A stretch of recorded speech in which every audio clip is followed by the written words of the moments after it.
Chapter 27. The four old friends prepare to meet again. Said Porthos, seated in the courtyard of the Hôtel de la Chevrette, to D'Artagnan, who, with a long and melancholy face, had returned from the Palais Royal. Did he receive you ungraciously, my dear friend? Faith, yes. A brute, that cardinal. What are you eating there, Porthos? I am dipping a biscuit in a glass of Spanish wine. Do the same. You are right. Gimblou, a glass of wine. Well, how has all gone off? Zounds. You know there's only one way of saying things, so I went in and said, my lord, we were not the strongest party. Yes, I know that, he said, but give me the particulars. You know, Porthos, I could not give him the particulars without naming our friends. To name them would be to commit them to ruin, so I merely said they were 50 and we were 2. There was firing, nevertheless, I heard, he said, and your swords, they saw the light of day, I presume? That is, the night, my lord, I answered. Ah, cried the cardinal, I thought you were a Gascon, my friend. I am a Gascon, said I, only when I succeed. The answer pleased him and he laughed. That will teach me, he said, to have my guards provided with better horses, for if they had been able to keep up with you, and if each one of them had done as much as you and your friend, you would have kept your word and would have brought him back to me dead or alive. Well, there's nothing bad in that, it seems to me, said Porthos. Oh, mon Dieu! No, nothing at all. It was the way in which he spoke. It is incredible how these biscuits soak up wine. They are veritable sponges. Gimblou, another bottle. The bottle was brought with a promptness which showed the degree of consideration D'Artagnan enjoyed in the establishment. He continued, so I was going away, but he called me back. You have had 3 horses foundered or killed, he asked me. Yes, my lord. How much were they worth? Why, said Porthos, that was very good of him, it seems to me. 1,000 pistoles, I said. 1,000 pistoles. Porthos exclaimed. Oh! Oh! That is a large sum. If he knew anything about horses, he would dispute the price. Faith! He was very much inclined to do so, the contemptible fellow. He made a great start and looked at me. I also looked at him, then he understood, and putting his hand into a drawer, he took from it a quantity of notes on a bank in Lyons. For 1,000 pistoles? For 1,000 pistoles, just that amount, the beggar, not one too many. And you have them? They are here. Upon my word, I think he acted very generously. Generously. To men who had risked their lives for him, and besides had done him a great service? A great service, what was that? Why, it seems that I crushed for him a Parliament councillor. What? That little man in black that you upset at the corner of St. Jean's Cemetery? That's the man, my dear fellow, he was an annoyance to the cardinal. Unfortunately, I didn't crush him flat. It seems that he came to himself and that he will continue to be an annoyance. See that, now, said Porthos, and I turned my horse aside from going plump onto him. That will be for another time. He owed me for the councillor, the pettifogger. But, said Porthos, if he was not crushed completely, Monsieur de Richelieu would have said, 500 crowns for the councillor. Well, let's say no more about it. How much were your animals worth, Porthos? If poor Mousqueton were here he could tell you to a fraction. No matter, you can tell within 10 crowns. Why, Vulcan and Bayard cost me each about 200 pistoles, and putting Phoebus at 150, we should be pretty near the amount. There will remain, then, 450 pistoles, said D'Artagnan, contentedly. Yes, said Porthos, but there are the equipments.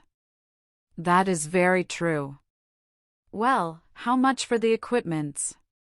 If we say 100 pistoles for the 3, good for the 100 pistoles, there remains, then, 350. Porthos made a sign of assent. We will give the 50 pistoles to the hostess for our expenses, said D'Artagnan, and share the 300. We will share, said Porthos. A paltry piece of business, murmured D'Artagnan, crumpling his note. Pooh, said Porthos, it is always that. But tell me, what? Didn't he speak of me in any way? Ah. Yes, indeed, cried D'Artagnan, who was afraid of disheartening his friend by telling him that the cardinal had not breathed a word about him. Yes, surely, he said, resumed Porthos. Stop, I want to remember his exact words. He said, as to your friend, tell him he may sleep in peace. Good, very good, said Porthos, that signified as clear as daylight that he still intends to make me a baron. At this moment 9 o'clock struck. D'Artagnan started. Ah, yes, said Porthos, there is 9 o'clock. We have a rendezvous, you remember, at the Place Royale.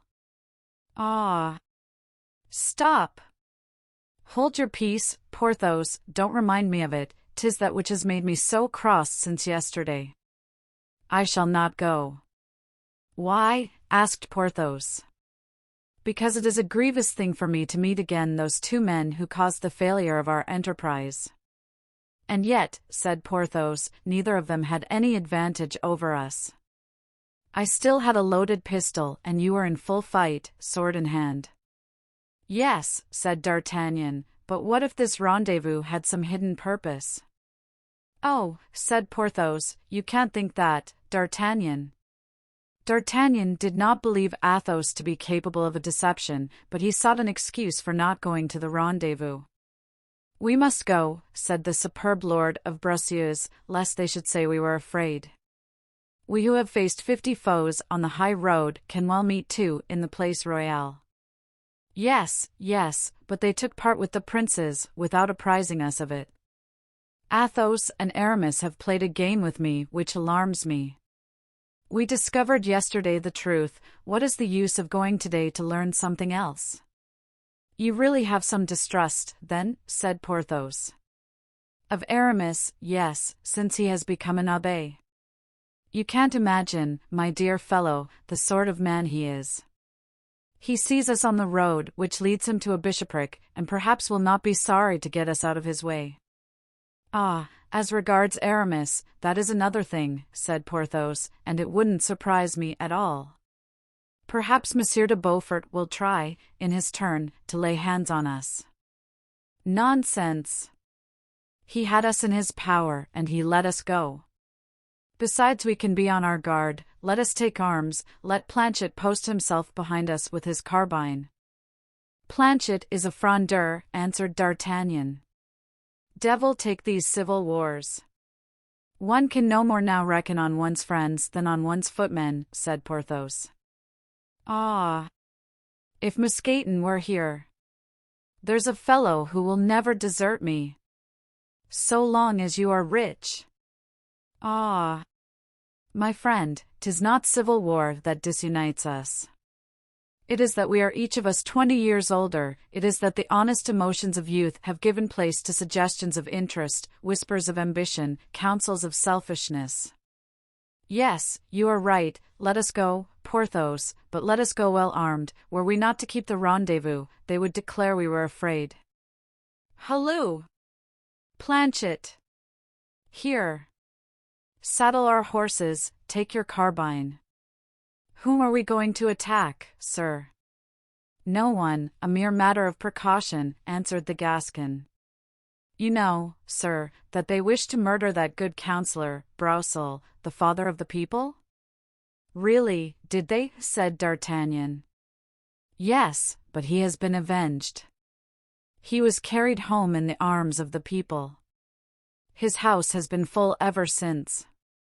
He has received visits from the coadjutor, from Madame de Longueville, and the Prince de Conti, Madame de Chevreuse and Madame de Vendôme have left their names at his door. And now, whenever he wishes, well, whenever he wishes? Planchet began to sing, Un vent de francest livre ce matin, je crois qu'il grand contre le Mazarin. Un vent de francest livre ce matin. It doesn't surprise me, said D'Artagnan, in a low tone to Porthos, that Mazarin would have been much better satisfied had I crushed the life out of his counselor. You understand, then, monsieur, resumed Planchet, that if it were for some enterprise like that undertaken against Monsieur Brassel that you should ask me to take my carbine. No, don't be alarmed, but where did you get all these details? From a good source, sir, I heard it from Fouquet. From Fouquet? I know that name, a son of Monsieur de Brassel's servant, and a lad that, I promise you, in a revolt will not give away his share to the dogs. Is he not a singing boy at Notre Dame? Asked D'Artagnan. Yes, that is the very boy, he's patronized by Bazin. Ah, yes, I know. Of what importance is this little reptile to you? Asked Porthos. Gad, replied D'Artagnan, he has already given me good information, and he may do the same again. Whilst all this was going on, Athos and Aramis were entering Paris by the Faubourg Saint-Antoine. They had taken some refreshment on the road and hastened on, that they might not fail at the appointed place. Bazin was their only attendant, for Grimaud had stayed behind to take care of Mousqueton. As they were passing onward, Athos proposed that they should lay aside their arms and military costume, and assume a dress more suited to the city. Oh, no, dear Count, cried Aramis, is it not a warlike encounter that we are going to? What do you mean, Aramis? That the Place Royale is the termination to the main road to Vendemois, and nothing else. What? Our friends are become our most dangerous enemies, Athos. Let us be on our guard. Oh, my dear D'Herblay, who can say whether D'Artagnan may not have betrayed us to the cardinal? Who can tell whether Mazarin may not take advantage of this rendezvous to seize us? What? Aramis, you think that D'Artagnan, that Porthos, would lend their hands to such an infamy? Among friends, my dear Athos, no, you are right, but among enemies it would be only a stratagem. Athos crossed his arms and bowed his noble head. What can you expect, Athos? Men are so made, and we are not always 20 years old. We have cruelly wounded, as you know, that personal pride by which D'Artagnan is blindly governed. He has been beaten. Did you not observe his despair on the journey? As to Porthos, his barony was perhaps dependent on that affair. Well, he found us on his road and will not be barren this time. Perhaps that famous barony will have something to do with our interview this evening. Let us take our precautions, Athos. But suppose they come unarmed? What a disgrace to us! Oh, never fear. Besides, if they do, we can easily make an excuse. We came straight off a journey and are insurgents, too. An excuse for us. To meet D'Artagnan with a false excuse. To have to make a false excuse to Porthos. Oh, Aramis, continued Athos, shaking his head mournfully, upon my soul, you make me the most miserable of men, you disenchant a heart not wholly dead to friendship. Go in whatever guise you choose, for my part, I shall go unarmed. No, for I will not allow you to do so. 'Tis not one man, not Athos only, not the Comte de la Fere whom you will ruin by this amiable weakness, but a whole party to whom you belong and who depend upon you. Be it so then, replied Athos, sorrowfully. And they pursued their road in mournful silence. Scarcely had they reached by the Rue de la Mule the iron gate of the Place Royale, when they perceived 3 cavaliers, D'Artagnan, Porthos, and Planchet, the 2 former wrapped up in their military cloaks under which their swords were hidden, and Planchet, his musket by his side. They were waiting at the entrance of the Rue Saint-Catherine, and their horses were fastened to the rings of the arcade. Athos, therefore, commanded Bazin to fasten up his horse and that of Aramis in the same manner. They then advanced 2 and 2, and saluted each other politely. Now where will it be agreeable to you that we hold our conference? Inquired Aramis, perceiving that people were stopping to look at them, supposing that they were going to engage in one of those far-famed duels still extant in the memory of the Parisians, and especially the inhabitants of the Place Royale. The gate is shut, said Aramis, but if these gentlemen like a cool retreat under the trees, and perfect seclusion, I will get the key from the Hôtel de Rohan, and we shall be well suited. D'Artagnan darted a look into the obscurity of the place. Porthos ventured to put his head between the railings, to try if his glance could penetrate the gloom. If you prefer any other place, said Athos, in his persuasive voice, choose for yourselves. This place, if Monsieur d'Herblay can procure the key, is the best that we can have, was the answer. Aramis went off at once, begging Athos not to remain alone within reach of D'Artagnan and Porthos, a piece of advice which was received with a contemptuous smile. Aramis returned soon with a man from the Hôtel de Rohan, who was saying to him, "You swear, sir, that it is not so?" "Stop," and Aramis gave him a louis d'or. "Ah! You will not swear, my master," said the concierge, shaking his head. "Well, one can never say what may happen. At present we and these gentlemen are excellent friends." "Yes, certainly," added Athos and the other two. D'Artagnan had heard the conversation and had understood it. "You see," he said to Porthos. "What do I see?" "That he wouldn't swear." "Swear what?" "That man wanted Aramis to swear that we are not going to the Place Royale to fight." "And Aramis wouldn't swear?" "No, attention, then." Athos did not lose sight of the two speakers. Aramis opened the gate and faced around in order that D'Artagnan and Porthos might enter. In passing through the gate, the hilt of the lieutenant's sword was caught in the grating and he was obliged to pull off his cloak. In doing so he showed the butt end of his pistols, and a ray of the moon was reflected on the shining metal. "Do you see?" whispered Aramis to Athos, touching his shoulder with one hand and pointing with the other to the arms which the Gascon wore under his belt. "Alas! I do," replied Athos, with a deep sigh. He entered third, and Aramis, who shut the gate after him, last. The two serving men waited without, but as if they likewise mistrusted each other, they kept their respective distances.